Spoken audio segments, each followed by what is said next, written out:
Hey everyone, we are back. This is BK Motors of Mayhem, and today we are going to be working back on the Kawasaki Avenger.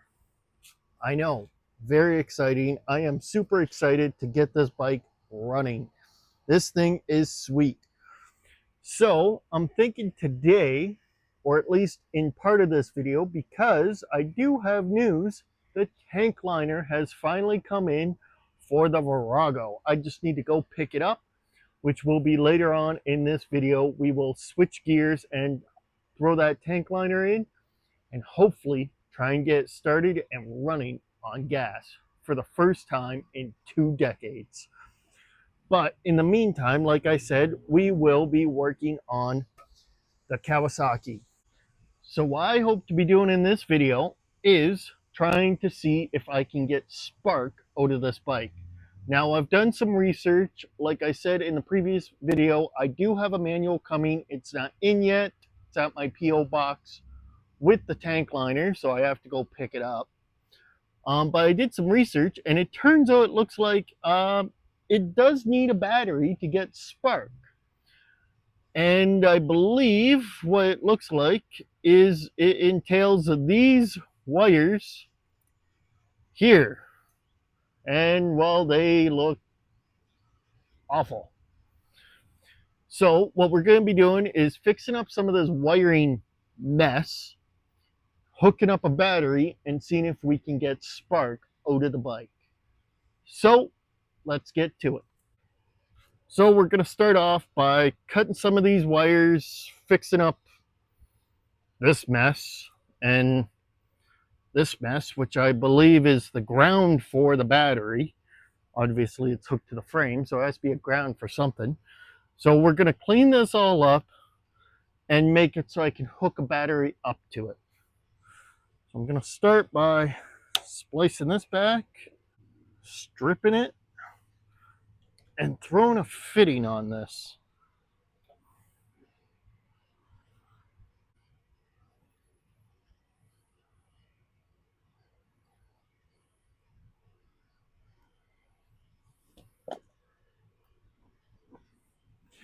And that is why you do the pull test on these.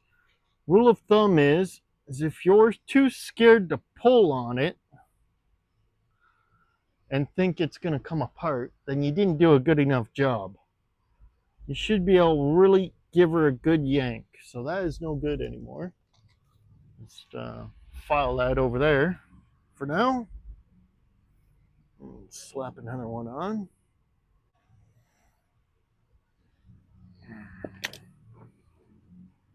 As you can see, nice tight pull. So that is good. Now let's get back up here and start fixing this mess. I'm just going to cut all these wires here.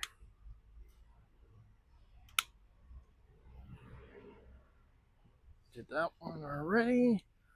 Strip them all. Get some nice fresh copper.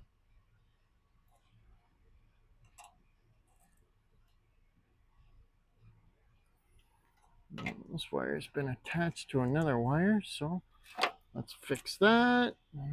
Very poorly soldered. This is a black wire, but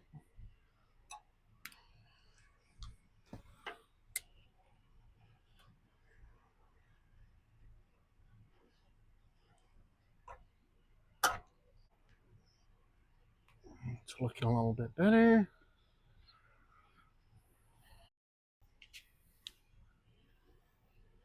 It's a little thicker, so I'd like a little more wire on her. There we go.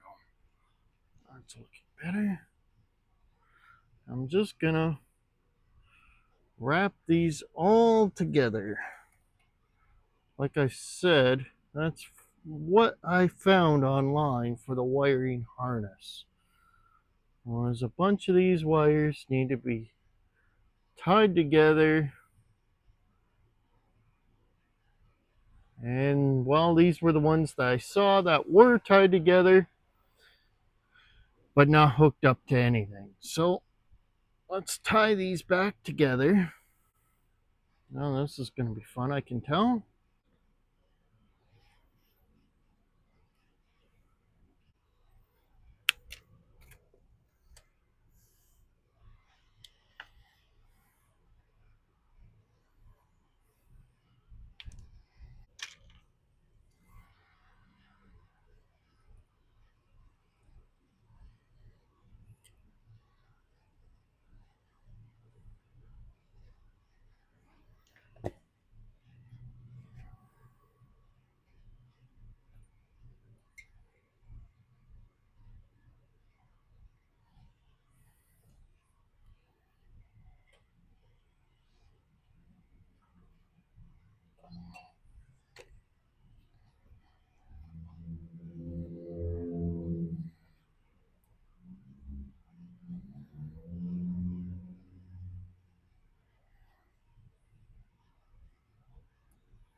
No, I don't. Oh, I do. I don't think I had any. Now, this is going to be a disaster to try and fit all in this, but I'm going to do my best. Okay, so we got that hooked up. It's looking a little bit better than it was. So now let's see if we can hook a battery up to this and see what happens here. All right, so I got the original key here. Gonna slap it in.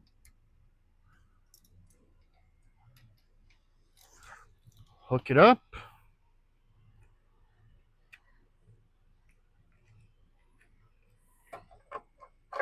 Just a drill battery for now. Give her a turn. Oh, we got a rear light. If you guys can see that. Oh, we got a front light. So we have power.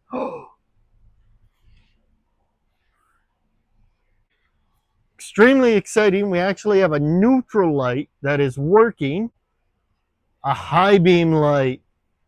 And a really cool thing about this bike, which believes me to think that this is original 1700 kilometers, is it still has this sticker on it.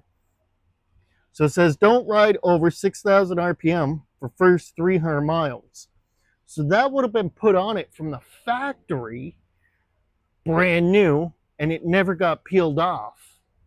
Really cool. I would imagine that that sticker is actually very rare, because when you buy the bike, the first thing you would do is peel that sticker off, or once you reached your 300 miles, you peeled it off. This bike has 17. Now let's see if the horn works. Oh, guys, we got working horn. All right, this is looking very promising. I'm getting super excited here.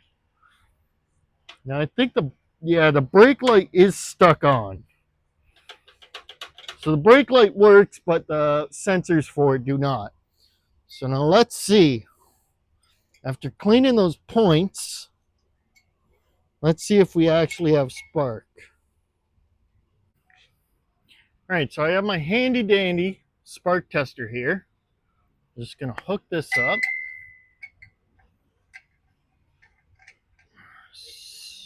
Thread it in a bit. Slap it on.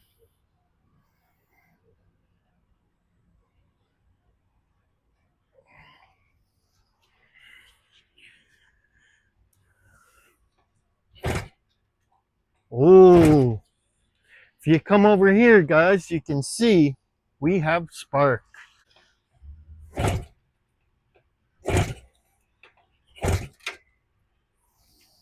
So that is very good. So we have spark on the right-hand side. Let's check the left-hand side and see if we have spark on that side as well.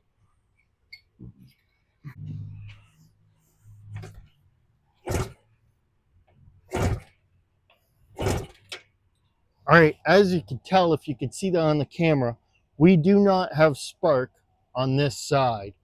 So let's shut it off and check the points.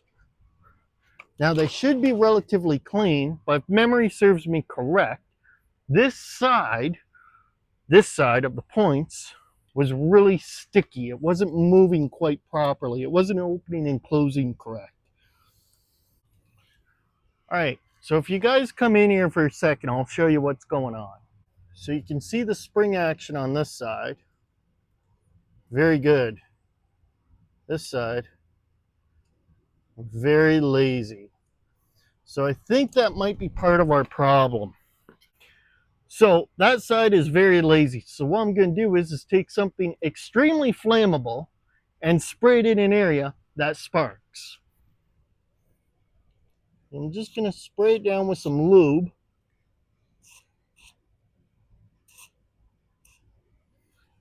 And work it back and forth and see if that helps. And turn the bike over, the engine, that is. Just a touch to maybe help. Bigger gap on that. Oh yeah, okay. Just gonna work this back and forth more. Turn the bike back on. Whew, a little bit of a shock there.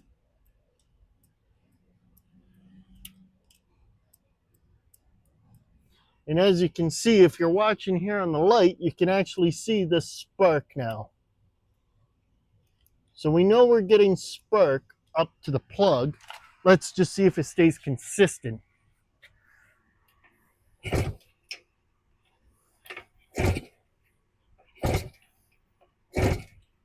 there you go. If you watch, you can see that spark is nice and consistent now. So that is great news. We have spark on both cylinders. So that means she could potentially fire now. So I'm going to go ahead, button this back up. There we have it. Take that, throw the plug wire back on there. Now, I'm not tightening down these plugs and actually going to keep them because, well, they definitely need to be replaced. One's a Champion, the other one's an NGK, and they're totally different. So I'll just go ahead and replace both plugs eventually. But for right now, that's fine.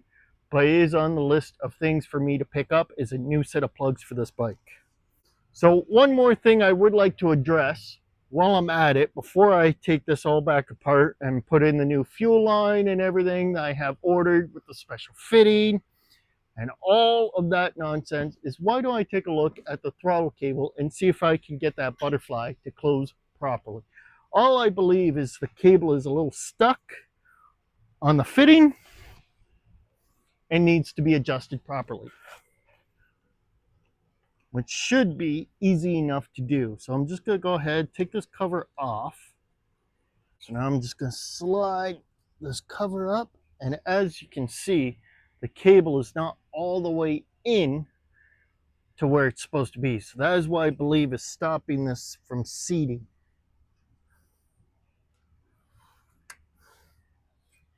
Simple as that. Already got it. It's in. It's all the way seated now, and that is correct. So now I got a much better throttle, and it closes all the way. Now that that is fixed, I figured we would move on. And like I said, I just got a couple things I would like to do to this before, we start getting into trying to get running and this, that, and the other thing.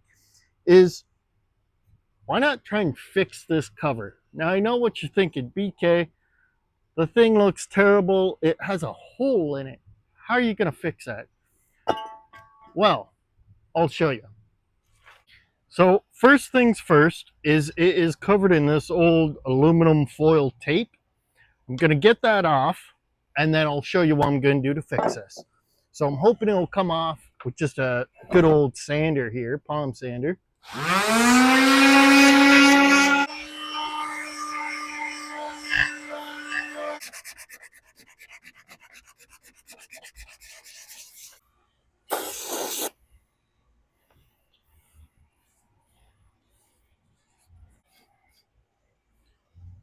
All right, now that is looking a little bit better and will work for what we're gonna do. I'm gonna leave the rest of this aluminum foil tape on here because, well, it's really on there and it will be just fine for what we're gonna do.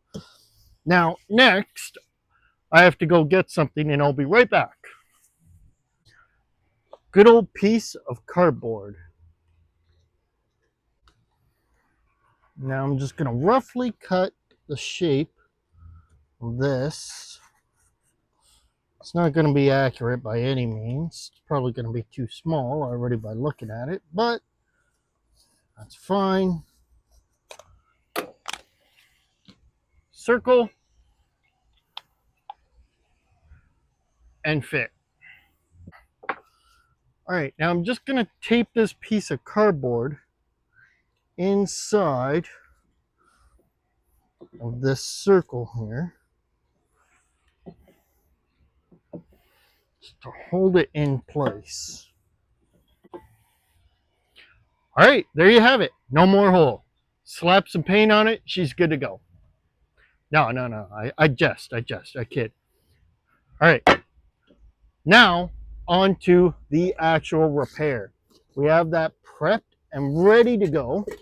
Now, next, I'm going to grab one of my favorite products that I always use for stuff like that, and that is industrial sized tubes of JB Weld. This stuff will fix just about anything. So, all I'm going to do is dump some on this piece of cardboard. Quite a lot. And how to mix in the hardener. Good old glob. I'm just gonna mix it up. It's all of one color. I'm just gonna grab an old Bondo scraper tool here, or a putty knife would do, whatever you got laying around. And I'm just gonna slather it all over this cover here. There you have it. That should be perfect. Just like so. So now this will be dry in about 24 hours or so. And then we can sand it down and apply some paint to that later on, because JB Weld is sandable. It's just basically like Bondo. So if you've ever used Bondo before, JB Weld is the same thing. It's very sandable. You can slap primer over top of this, paint it, you're good to go after. So I might need to add a little bit more to where that hole was later on, but we'll see once this dries, see how it turns out, and what else we have to do to it. Who knows, I might just leave it and say it's good enough for now, because you gotta remember, well, I had a giant hole in it and now it doesn't. So I'm gonna let that sit for 24 hours, let that dry, and we'll come back to it and we'll give that a good sand. All right, guys, well, that about wraps up this part of the video. For now, stay tuned, don't worry, don't go nowhere. Maybe hit pause, go get yourself a wobbly pop, depending on what time it is where you're watching this video. You know, cold snack, pop, go to the bathroom quick, whatever. And we will be doing the rest of this side cover, hopefully, and putting in the tank liner on the Yamaha. So hopefully we can get that fired up and running on actual gas this time, and maybe take it out for a cruise. So stay tuned. We'll be doing more work on this. I still have more parts coming in for this, so we'll be hooking up a fuel line, all of that fun stuff. So stay tuned. But for now, some YouTube magic, and I'll be right back. Hey everyone, we are back. It is now a couple days later, and as promised, like I said, the tank liner did come in for the Yamaha tank. So that is what we're going to be working on today. So There's a few things that you need to do to prep it before you just go ahead and slap your liner in the tank and call it good. This stuff is essentially epoxy, so it's going to dry, and whatever it dries on, it is not going to come off. So you want to take some steps in preventing that, especially if you want to keep your tank nice. So we are going to start off by going ahead, flipping this thing over, and we're going to start by filling in these holes. So these holes have threads in them, and they go straight right through. So we want to keep the threads good. So I'm just going to put the bolts back in there, just like so. And the same with the other side. Just going to start them. Not going to tighten them down or do anything crazy. Just put them right back in the holes. Then going to go get myself some tape.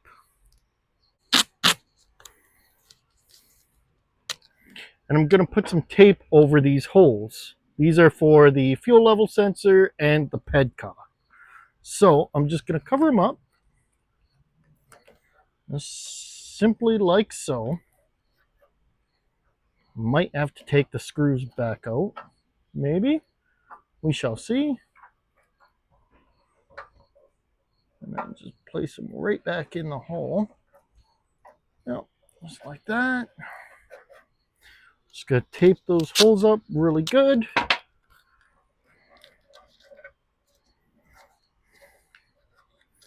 Just to prevent any of the epoxy seeping out. We don't want to make too big of a mess. We probably are going to make a mess, but we don't want to make too big of a mess.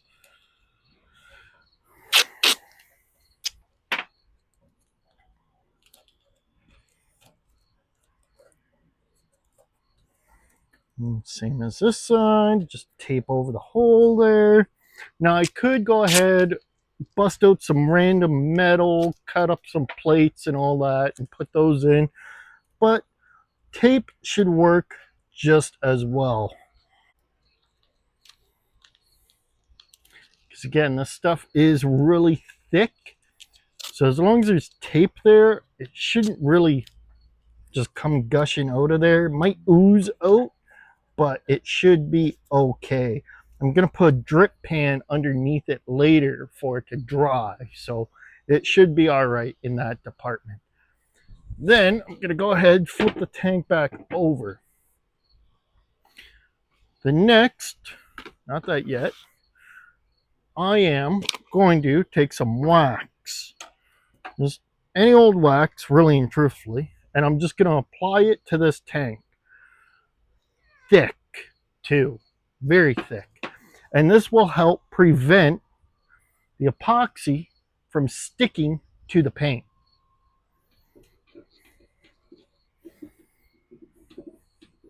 The thicker, the better.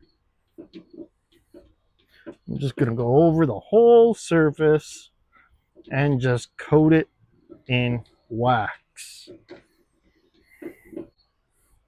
All right, now that the tank, oh, missed a spot. There we go. Now that the tank is completely covered in wax, next I'm going to take some saran wrap, and I am just going to cover this thing in saran wrap very, very liberally. Might be a little hard with the wind here, but I'm going to do my very best. And to try and not get myself covered in wax in the meantime. Okay, now that we have our 2 layers of defense on for the paint, the wax, and the saran wrap, next we're going to cut our hole in the gas tank for the filler. I'm just going to cut it away.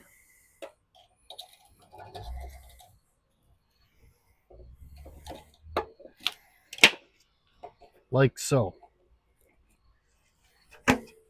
as you can see. Now I'm going to take some tape and I'm just going to liberally put some tape on around the hole for the gas. Now that I have it all taped up, I'm going to go ahead and once again cut a hole for the filler.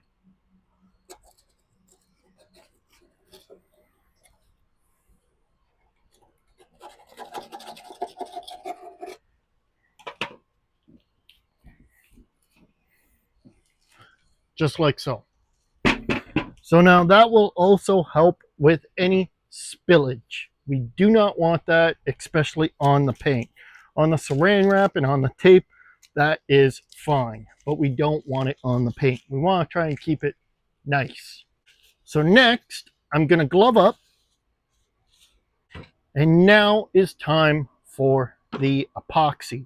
So before you go ahead and do this, you do want to read the instructions that come with it. That is very important. And I have read them over very well. And basically, what you have to do, I'll give you the Cole's Notes version of it.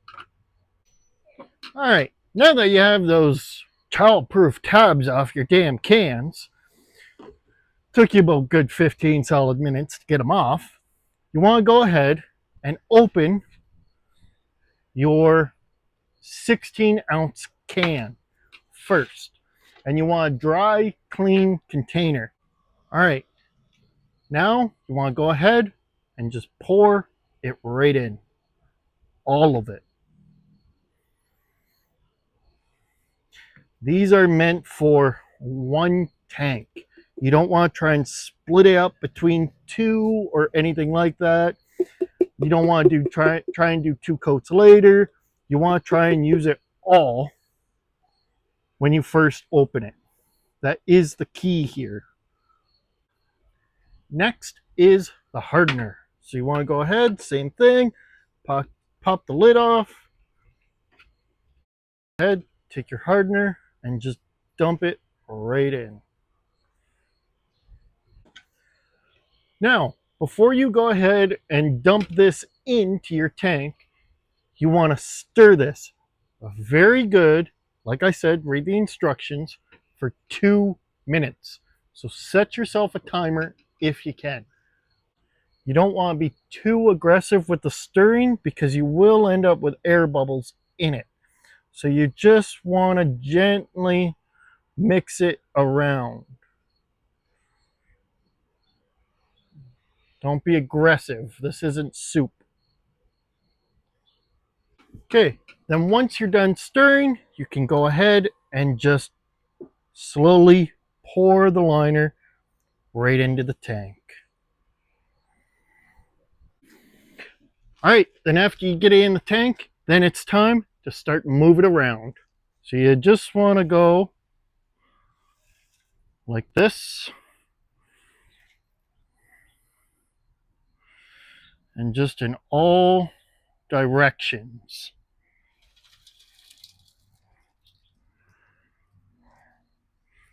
Really let that liner get in there and start and slosh about. You also would want a flashlight so you can look inside and see how well the liner is covering the tank.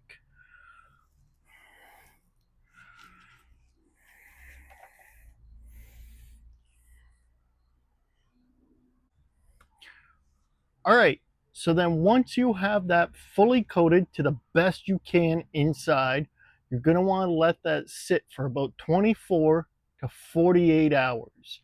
So I'll have to come back tomorrow around this time, check in on it, see how it is, see if it's nice and dry, and then if so, you're pretty much good right away to slap gas back in it, depending on how much stuff you might have to clean off, like those holes for the pedcock and stuff. I might have to drill those out, clean those up to actually get space in there for the pedcock to go back in. But other than that, she should be good to go. Now, it does say that you can do a second coat, but you want to do that second coat when the stuff is still tacky. That's when you want to add it back in. It's not ideal to do it afterwards when it's already dry, but hopefully we don't have to do a second coat and we are good to go with the one coat. That is my hope. So I think for now, that probably about wraps up this week's video. We do have more parts and stuff in for the Avenger, but I'll save those till next week so you guys have something to wait for, and I'll keep you dangling in the wind a little bit. So until next week, this is BK Motors Mayhem out, and hey, don't forget to like, subscribe, and leave a comment down below. Till next week, I'll see you then.